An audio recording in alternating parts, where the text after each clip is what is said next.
अंशु वर्मा जी दिल्ली से। राधे राधे गुरु जी। राधा वल्लभ श्री हरिवंश। महाराज जी 6 महीने पहले मेरा ऑपरेशन हुआ था। उसमें डॉक्टर से मेरी यूरिन की नली कट गई, जिसके कारण मुझे और 2 महीने तक अस्पताल में रहना पड़ा और 3 और ऑपरेशन कराने पड़े। हालत बहुत गंभीर हो गई थी, जिसके कारण बहुत खर्चा भी उठाना पड़ा। उस समय आपकी वीडियो देखकर मेरा बुरा समय निकला गुरुजी। तब से मन बहुत अशांत रहता है। सब कहते हैं मुझे कि डॉक्टर पर केस करना चाहिए नहीं या अपने बुरे प्रार्थ समझकर भूल जाना चाहिए। नहीं, बुरे प्रारब्ध समझ के नहीं है ही। आपने देखा यहाँ ऑपरेशन हुआ, इन्फेक्शन हुआ, 2 बार फिर ऑपरेशन हुआ, कुछ काम नहीं आया, डायलिसिस और जगह से हो रहा है। ये क्या था? हमारे कर्मों का भोग था। इस शरीर से पाप कर्म बने हैं, उनको अवश्य में भोक्तव्यम कृतम कर्म शुभाशुभम। अगर ज्ञान, थोड़ा भी ज्ञान है तो आप इतना समझ लो, आपको एक सुई भी कोई नहीं चुभो सकता। जब तक हमारे शरीर को दंड का विधान नहीं हुआ तब तक ऐसा नहीं होगा। और भोगना चाहिए, भगवान से प्रार्थना करनी चाहिए कि मुझे वो सामर्थ्य दो कि मैं भोगूं। आप क्षमा मत करना। इस दुष्ट मन ने जो आपकी आज्ञा का उल्लंघन करके मनमानी आचरण किया है, तो इसी मन को, इसी शरीर को भोगने दो। तुम अविनाशी के बच्चा हो, तुम्हारा कभी कोई बाल बांका नहीं कर सकता। तुम्हारा स्वरूप न स्त्री है न पुरुष है, तुम भगवान की दिव्य अंश हो, वो समझ नहीं पा रहे हो। मन ने जो हमको फंसा करके पापाचरण शरीर के द्वारा कराए, भोगने दो उसको पवित्र होने दो। आप इच्छा करके भोगो, हमारी बात को समझो, किसी का दोष नहीं है। अच्छा, इसमें किसका दोष हो गया? आप बताओ किसका दोष है? हाँ, डॉक्टर ने पूरा प्रयास किया और जे ही ऑपरेशन होते हुए इन्फेक्शन हो गया। आप देखा क्या दुर्दशा हुई, मतलब आखिरी हद तक दोबारा फिर ऑपरेशन हुआ और कैसे कैसे कष्ट भोगने पड़े। हाँ, उसमें डॉक्टर का कोई अपराध नहीं है, इस शरीर का अपराध है, उसको भोगना पड़ेगा। लेकिन हमारा इतनी सोच है, भगवान की बहुत बड़ी सोच है। न जाने किस जन्म में, किस काल में कौन सा भयानक अपराध बना, भगवान कृपा करके ज्ञान देकर हमको उससे दूर रखकर भगवा रहे हैं।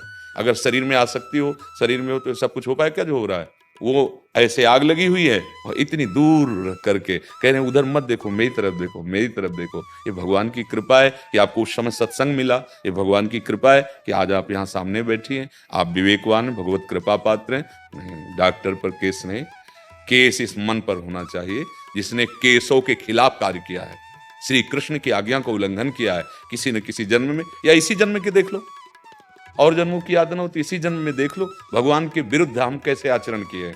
अगर हमारे उन आचरणों का दंड आ जाए पूरा, तो बनेगा तो कोई निमित्त ना, हमारे दंड देने के लिए कोई निमित्त बनेगा। कभी कोई काल पे अंगुली नहीं उठाता, काल निमित्त बना देता है। वो ऑपरेशन बिगड़ गया, वो ऐसा हो गया, वो वैसे नहीं। अवश्य में भोक्तव्यम कृतम कर्म शुभाशुभम, भगवान कह रहे हैं भोगना पड़ेगा। इसीलिए कहते हैं चलो पिछली फसल ऐसी थी, अब अगली फसल अच्छी कर लो जिससे आप सुख का अनुभव करें। नाम जप करें, भगवान के आश्रित रहें, सत्संग सुनिए, शास्त्रों का स्वाध्याय कीजिए और आचरण पवित्र रखिए। जो कष्ट आवे या जो सुख आवे, सुख में फूलो मत, दुख में भूलो मत, और शांत भाव से सह जाओ और भगवान नाम जप करो। तो जैसे पिता की प्रॉपर्टी पर पुत्र का सर्वाधिकार हो जाता है, ऐसे भगवत प्राप्ति का अधिकार उसको हो जाता है जो दुख सुख को भगवत प्रसाद समझ करके सह लेता है, निरंतर नाम जप करता है, दूसरों का कभी दोष नहीं देखता। तो हमें क्या करना है? हमें केवल अपने स्वामी की तरफ देखना। जोई जोई प्यारो करे सोई मोहि बारे। अगर अध्यात्म की बात समझना चाहो और अगर लोकवत बात समझना चाहो तो करके देख लो, तुम करके देख लो, कुछ नहीं होने वाला, क्योंकि हमारा कर्म हमको दंड देने वाला है, इसलिए कुछ नहीं होने वाला है। तो इसलिए बहुत सावधानी से चला जाए और ये पक्का विश्वास समझ लो कि एक कटु वचन भी कोई हमें व्यर्थ में नहीं बोल सकता। अगर कटु वचन बोल रहा है तो मुझे सुनना चाहिए, क्योंकि मेरे लिए वो दवा का काम करेगा। मेरे मन को ठीक करने के लिए जरूरत है उस कटु वचन की, उस तिरस्कार की, उस अपमान की, उस विपत्ति की, उस दुख की, यदि अध्यात्म में चलते हो तो। और लोक में तो जेल भरी है इसी बात की, तुमने 1 गाली दी, उसने 4 गाली दी, तुमने थप्पड़ मारा, उसने मार दिया और जाके आजीवन सजा भोगी, ये इसी में जेल भरी हुई। अध्यात्म ऐसा नहीं सिखाता। अध्यात्म सिखाता है कि हमारा ही कर्म, को न काहू के सुख दुख कर दाता, निज कृत कर्म भोग सुन भ्राता। अपने ही कर्म हमको दंड देते हैं, अन्यथा कोई नहीं दे सकता, पक्का। अभी बुद्धि दूसरे की प्रेरित कर देगा वो कर्म, और वो आकर हमको पीटने लगे, गाली देने लगे, निंदा, तो हम उसको सहे, क्योंकि मन को जलन हो रही ना। ताप के द्वारा विकार का नाश होता है। जो आंतरिक ताप पहुंच रहा है, हमारा मन अशुद्ध हुआ है, अशुद्ध क्रियाएं की है, अब वो पवित्र किया जा रहा है। करुणा निधान भगवान कुछ दंड दे के, कुछ बाहरी बातें सुनवा करके, कुछ मन संकल्प विकल्प कल्पनात्मक भय देकर उसे पवित्र कर रहे हैं। ये तभी सह पाओगी जब सत्संग सुनोगी और नाम जप करोगी।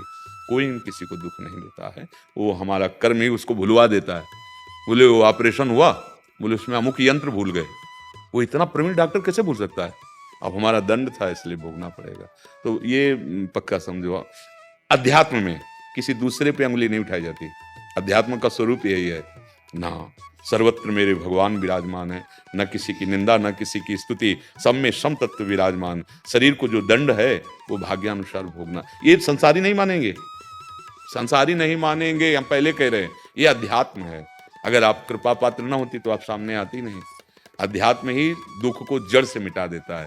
नहीं तो हम लोग दुख के नए नए निमंत्रण, तो फिर डॉक्टर ऐसा, तो फिर इतने पैसे तो ऑपरेशन में लगाए हैं, उसके कारण मुझे इतना भोगना पड़ा। अब केस बढ़ता चला जा रहा है, कर्म बिगड़ता, हम अशांत, तन मन धन से अशांत, दूसरे को अशांत, मूढ़ता छाती चली जाएगी। और अभी सोच बदल गई, आनंदित हो गए। वो बेचारा डॉक्टर तो एक निमित्त मात्र था, मेरा कर्म ही उसकी बुद्धि में बैठ करके ऐसी त्रुटि करा के मुझे भुगवाना था, इसलिए ऐसा किया। बस क्षमा रूपी महान बल तुम्हारे अंदर जागृत हो गया, आप आनंदित हो गए। संतुष्ट जहां हुई तो भगवत आश्रय और बढ़ेगा, पवित्रता बढ़ेगी, पक्का समझो। गुरुजी बस आपके वीडियो देखते थे उस टाइम, मतलब ऐसा लगता था जो भी मन में क्वेश्चन होता था उसकी वीडियो आ जाती थी खुद ही। और भगवान कृपालु हैं। हाँ, बस नाम जप करो और अच्छे भाव से रहो। अब लो लसानी, अब ना नशे, अब तक गलती हुई, आगे गलती नहीं कि ये सब गलतियों का दंड है। कोई चाहे जितना बड़ा महात्मा हो जाए, शारीरिक दंड मिलता है। जो प्रारब्ध में हमसे बिगाड़ हो गए वो आकर भोग देते हैं। देखो बड़े बड़े महापुरुषों को, रामकृष्ण परमहंस जी को गले का कैंसर, भाई जी महाराज को कितने कष्ट, उदर में कैंसर, बड़े बड़े कष्ट देखे जाते हैं। ये निर्मल किया जा रहा है, धुलाई हो रही। अब हमें हरि से मिलना है ना, तो अब गंदगी नहीं रखी जाएगी, एकदम निर्मल। भगवान को निर्मलता चाहिए ना, निर्मल मन जन सो मोहि पावा, मोहि कपट छल, तो धुलाई हो रही, बहुत बढ़िया है। हम तो, आप समझो या ना समझो, पर हमारी जो समझ है, अगर समझ जाओगी तो निहाल हो जाओगी कि प्रभु हमारे अपराध क्षमा मत कीजिएगा, आप हमें दंड दीजिएगा, बस आप अपनी स्मृति न भुलवाइएगा, आपकी याद बनी रहे, आपकी स्मृति बनी रहे। यत्र यत्र मम जन्म कर्म भी नारके परमे पदे थवा, राधिका रति निकुंज मंडली तत्र तत्र हृदय में विराजताम।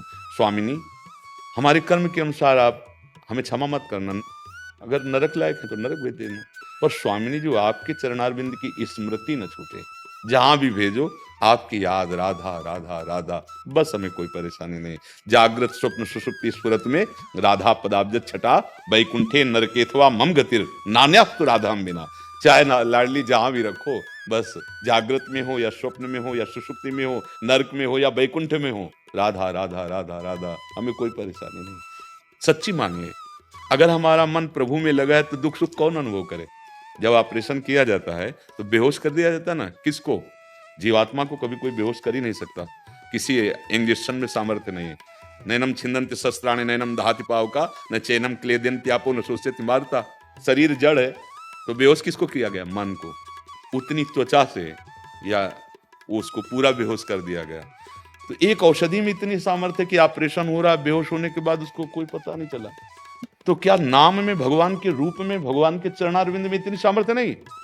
पक्का, जितनी सामर्थ्य इंजेक्शनों में, दवाइयों में, वो सब भगवान की ही द्वारा निर्धारित की हुई सामर्थ्य है। तो हमारा मन यदि सा वही मन कृष्ण पदारविंदयो, अगर हमारा मन मनो में राधा या पद मृदुल पद में निवसतु, कृष्ण चरणारविंद में, राधा चरणारविंद में, तो क्या करेगी पीड़ा?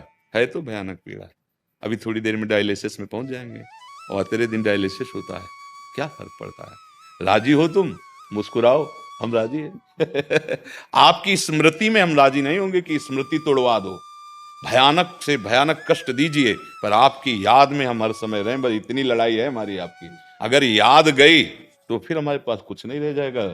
आपकी स्मृति है तो आप जो चाहो कष्ट दे दो, चाहे जैसी। तो आपको सच्ची कहते हैं, जैसे गैस के चूल्हे पर दूध चढ़ाओ तो उफान आता है ना, ऐसे आनंद का उफान आता है। कष्ट की दशा में आनंद का उफान आता है। अभी संसारिक आदमी नहीं समझेगा कि कष्ट की दशा में, विपरीत परिस्थिति में तो दुख की उफान आती है। नहीं नहीं, आनंद की उफान।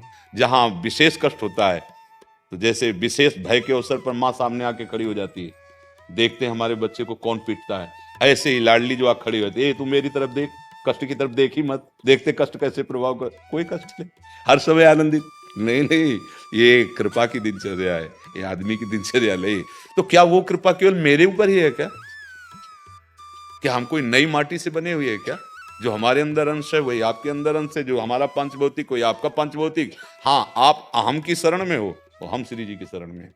बस अंतर इतना है, अगर आप भी श्री जी की शरण में हो जाए तो ऐसे ही ताल ठोक देंगे कि अय माया अपने सहायकों के साथ जितना चाहे आक्रमण करके देख ले। अब गुरु मेहलवान चेला पहलवान अब कुछ चले होने वाला। तो अब अपने लोग क्या डरपोक हो गए, क्योंकि माया का भोग किया ना, माया की अधीनता अहंकार से स्वीकार कर ली। कैंसर, अरे अब तो घबराहट पैदा हो गई। नहीं नहीं, आओ कृष्ण तुम्हारा स्वागत है। अगर कैंसर रूप में आकर के आलिंगन करना चाहते हो तो स्वागत है। कोई कभी भय आ ही नहीं सकता भगवान के शरणागत को। निर्भय होता है, निश्चिंत होता है, निःशोक होता है, निसंशय होता है। विपरीत भावना का सृजन ही उसके हृदय में नहीं हो सकता। जो जो राखत होती होती हो रहियत हो हरि, जैसे रखे जोई जोई प्यारो करे सोई मोहि भावे। इसलिए आनंदित रहो, किसी पर दोष मत लगाओ और पवित्र होकर भगवान की कृपा का रसास्वादन करो।